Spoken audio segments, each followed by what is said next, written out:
Well, hey there, and happy Thanksgiving. You know, in this household, we do Thanksgiving different. We usually like to celebrate a different country.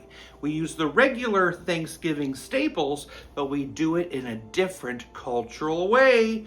And this year, we're celebrating Germany. So to do that, we're going to be making a currywurst with turkey bratwurst and sweet potato fries. We're also going to make a braised red cabbage with a cranberry and bacon sauce, as well as pumpkin cream puffs for dessert. But today I'm going to show you our stuffing we're going to make. We're going to make a beer cheese stuffing. Let's do this. Grab a skillet, add a couple tablespoons of butter. To that, we'll need to add a chopped onion. And I chopped up 4 stalks of celery. And a tablespoon of garlic. Once softened, I need to add a teaspoon of ground mustard, a teaspoon of smoked paprika, and a shake of black pepper.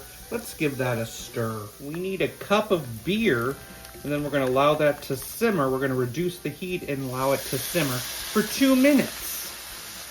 Grab a bowl. I need to add about 10 cups of dried, chopped French bread. Then comes those sauteed veggies. I need 1.5 cups of chicken broth. I'm adding a cup of sharp white cheddar, as well as some crumbled cooked bacon. Let's toss that together. We're going to add 2 beaten eggs and then toss it again. I'm going to spread that evenly into a 9 by 13 prepared baking dish. I'm going to cover it with foil, and I'll start by baking it at 350 for 25 minutes. Then you remove the foil and add another cup of sharp white cheddar on top. And cook it for 15 more minutes. Top with some parsley when ready to serve.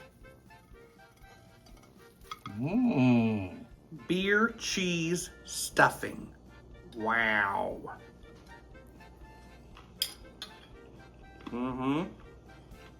Oh, so nice. I'm loving that you could taste the beer in there. It's a fun way to use beer. And the cheese and the bacon in it. It's a wonderful stuffing and a great way to celebrate Germany. I think I'll give this a 7.2 out of 10. Hope you have a very happy Thanksgiving. What did the dizzy turkey say? Wobble, wobble.